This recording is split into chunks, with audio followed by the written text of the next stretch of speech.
हर कदम पर कोई कातिल है, कहाँ जाए कोई। हर कदम पर कोई कातिल है, कहाँ जाए कोई। जिंदा रहना बड़ा मुश्किल है, कहाँ जाए कोई। हर कदम पर कोई कातिल है, कहाँ जाए कोई। हेलो दोस्तों, I am D Kumar and welcome to your YouTube channel Dheeraj concepts.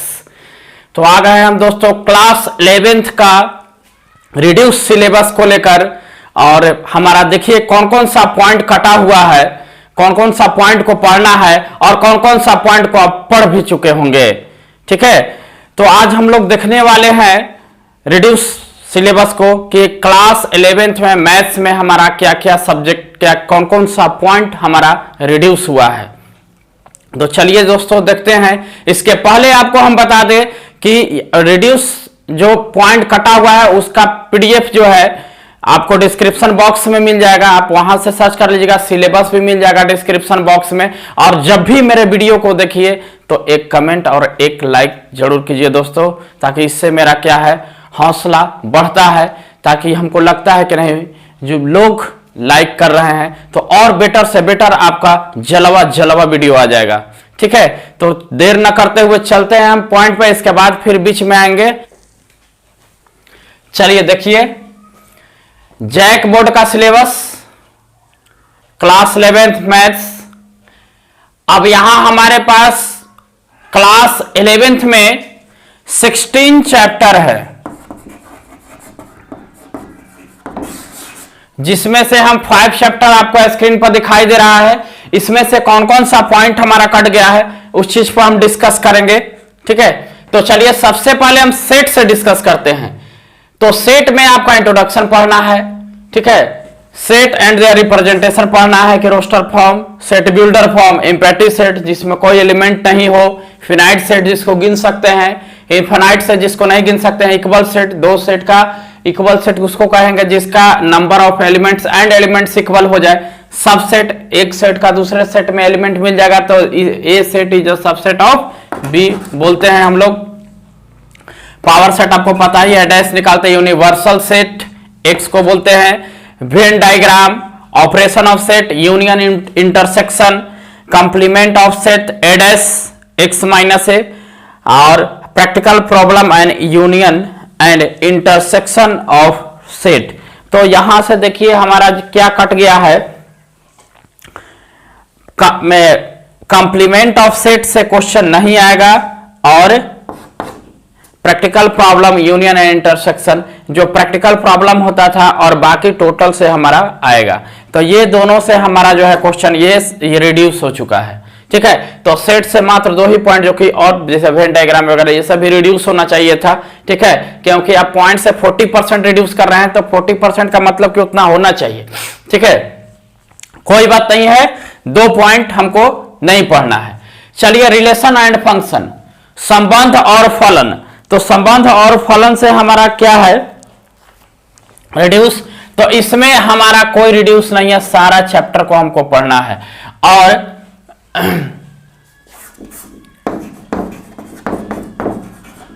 और फंक्शन में हमारा एक पॉइंट रिड्यूस हो गया है। कौन सा पॉइंट रिड्यूस हो गया है? अलजेब्रा ऑफ रियल फंक्शन, उसको लिख दे रहा है algebra of real function. Point देखिएगा एनसीईआरटी बुक में, इसको नहीं पढ़ना है। अलजेब्रा ऑफ रियल फंक्शन को नहीं पढ़ना है। इसके बाद ट्रिगोमेट्रिक फंक्शन में आ जाइए तो introduction, angle, trigonometric function of sum and difference of sine A plus B, sine A minus B, tan A plus B, tan A minus B. ठीक है, साइन ए प्लस बी का formula पढ़े sine into cos B plus cos A into sine B. ठीक है, cos A minus B का formula पढ़े cos into cos B plus sine into sine B. Tan A plus B का formula पढ़े tan A plus tan B 1 minus tan into tan B. Cot A plus B का formula पढ़े cot A into cot B minus 1 by cot B plus cot A. तो ये सब हवा में उड़ेगा। ठीक है, ये सब इतना पढ़ लो कि तब जैसे धारा प्रवाह बोलो लगे कि चलिए गाना गा रहे हैं तेरे रच के कमर। ठीक है, तो इस तरह से जैसे गाते हैं उस तरह से। इसके बाद ट्रिगोमेट्रिक इक्वेशन, तो यहां से ट्रिगोमेट्री से ये वाला पॉइंट रिड्यूस किया गया है, इसको नहीं पढ़ना है। ट्रिगोमेट्रिकल इक्वेशन जिसमें हम पढ़ते हैं sin theta is equal to 0 then theta is equal to n pi, ठीक है, cos theta is equal to 0 then theta is equal to n plus 1 pi by 2, tan theta is equal to 0 then theta is equal to n pi, where n belongs to all integer.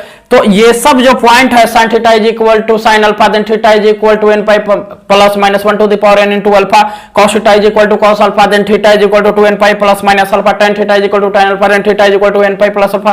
तो ये सब different types of thinking, ये सब जो formula है एकदम हवा में उड़ा देना है, ठीक है। तो ये पॉइंट जो हम बक दिए वो नहीं पढ़ना है, लेकिन यूज के लिए, कंपटीशन के लिए, जेईई मेंस के लिए हम इसमें से कोई पॉइंट को रिड्यूस नहीं करेंगे, ठीक है। और हमारा जो वीडियो आएगा वो सबसे टोटल आएगा, हमको कोई रिड्यूस से मतलब नहीं है, जो नॉलेज देना है, नॉलेज इज अ पावर, ठीक है। तो ये पॉइंट मेरा अकॉर्डिंग टू जैक बोर्ड, ठीक है, झारखंड एकेडमिक काउंसिल से हमारा जो है ये चीज कैंसिल हो गया है। इसके बाद principle of mathematical induction, principle of mathematical induction को छूना तक नहीं है, पूरा रिड्यूस है, ठीक है। इसमें पूरा का पूरा रिड्यूस है, ये नहीं पढ़ना है, ठीक है। आइए complex number and quadratic equation algebra का बहुत इंपॉर्टेंट और most powerful concept and chapter, ठीक है, बहुत इंपॉर्टेंट है। समिश्र संख्या एंड द्विघात समीकरण, ठीक है। तो इंट्रोडक्शन में जहां तक की बात किया जाए तो इंट्रोडक्शन इज इंट्रोडक्शन पढ़ना है हमको, ठीक है।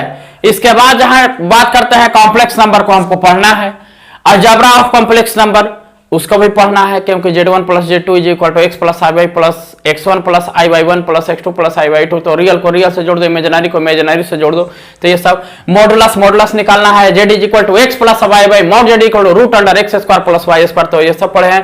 कंजुगेट किसी को करना है तो कंजुगेट माना जगह जगह पर बदल जाएगा बात, ठीक है। प्लस में है तो माइनस में हो जाएगा, माइनस में है तो प्लस में हो जाएगा, ठीक है। तो ये चीज Argand plane and polar representation, ठीक है। तो ये आर्गेंट प्लेन आपको पता है कि आर्गेंट प्लेन में हमको एंगल निकालते हैं, क्योंकि फुल ज्योमेट्री है, ये पूरा कॉम्प्लेक्स नंबर फुल ज्योमेट्री है। तो यहाँ पे हम थीटा निकालते हैं, tan theta is equal to mod of pi by X, then theta is equal to tan inverse y by X. इसके बाद क्वाड्रेंट को चेक करते थे कि किस क्वाड्रेंट में है और साइन पुट करते थे, ठीक है। तो यहाँ से हम एंगल निकालते थे और यहाँ से polar form r is equal to r into cos theta plus I sine theta, r is equal to root under X square plus Y square. तो इस तरह से करके हम इसको हम क्या करते थे, निकालते थे, जो इस चीज को नहीं पढ़ना है, ठीक है। आर्गेंट प्लेन को हमको नहीं पढ़ना है दोस्तों, और पोलर फॉर्म पोलर रिप्रेजेंटेशन को भी हमको क्या है, नहीं पढ़ना है। और जहां तक की बात है क्वाड्रेटिक इक्वेशन को पढ़ना है, ठीक है। तो ये हम 5 चैप्टर का आपको डिस्कशन करा दिए, और पांचों चैप्टर जो है अच्छा से आप रीड कर लीजिएगा और आप देख लीजिएगा जो जो चीज हमको पढ़ना है वही चीज को पढ़ेंगे, ठीक है। तो अब हम देखते हैं इसके आगे वाला चैप्टर कि उसमें क्या क्या रिड्यूस हुआ है।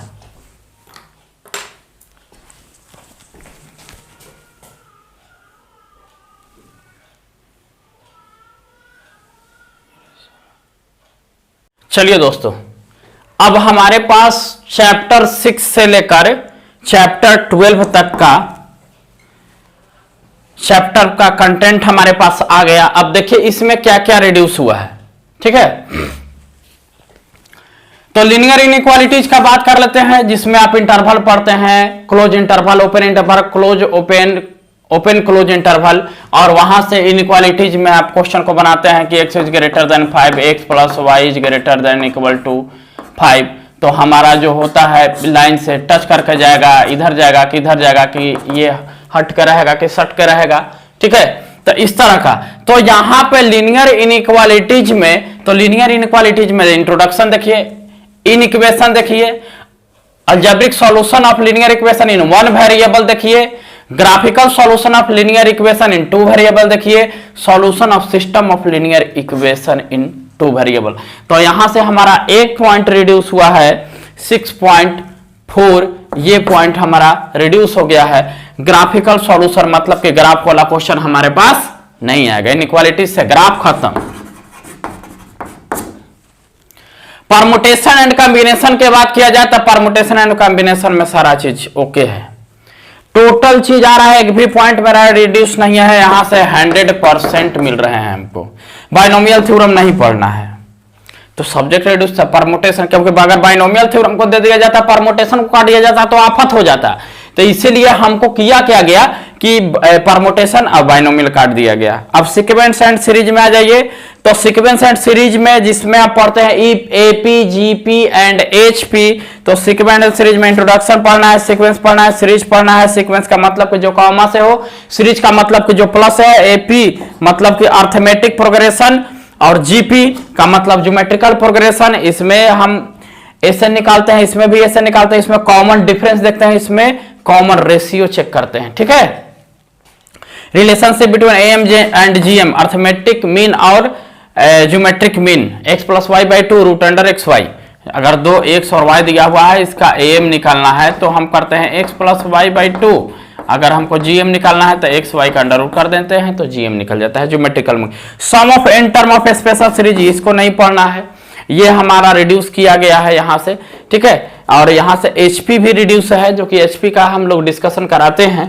ठीक है, तो ये आपका चीज जो है रिड्यूस है, इस पे ध्यान नहीं देना है। आप एनसीईआरटी बुक को निकाल कर आराम से जब भी वीडियो देखना तो उसको कैंसिल कर लेना।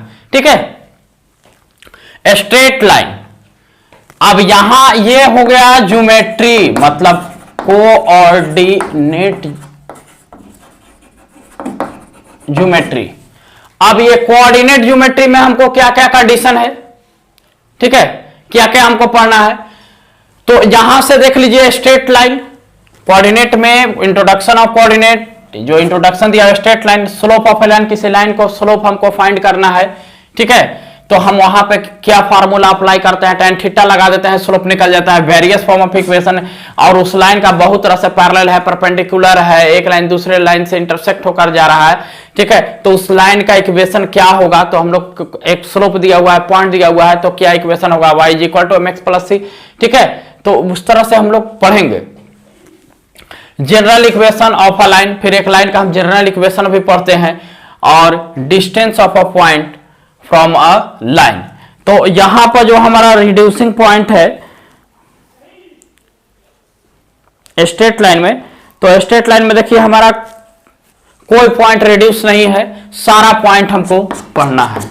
अब आ जाइए कॉनिक सेक्शन, इसके बाद कॉनिक सेक्शन होता है शंकर जी का डमरू। ठीक है, कॉनिक सेक्शन में क्या होता है, तो इंट्रोडक्शन, ठीक है, सेक्शन ऑफ कोन, कोन समझते हैं ना, यही कोन है। ठीक है, एगो इधर से कर दो तो एगो हो गया। ठीक है, तो सेक्शन ऑफ कोन जिसमें हमको सर्कल भी मिल जाएगा, इसमें सर्कल है जी, सर्कल। पाराबोला, तो पाराबोला समझ में आता ही है कि हमारा पाराबोला इस टाइप का होता है, इलिप्स थोड़ा सा ऐसा हो जाता है, हाइपरबोला इस टाइप का होता है, तो इसमें हाइपरबोला को नहीं पढ़ना है। ठीक है, तो कहा भाई पढ़ना है, तो बंद खुला चापट, बंद खुला एक तरह से खुला है, चापट है, तो ये चीज को हमको पढ़ना है।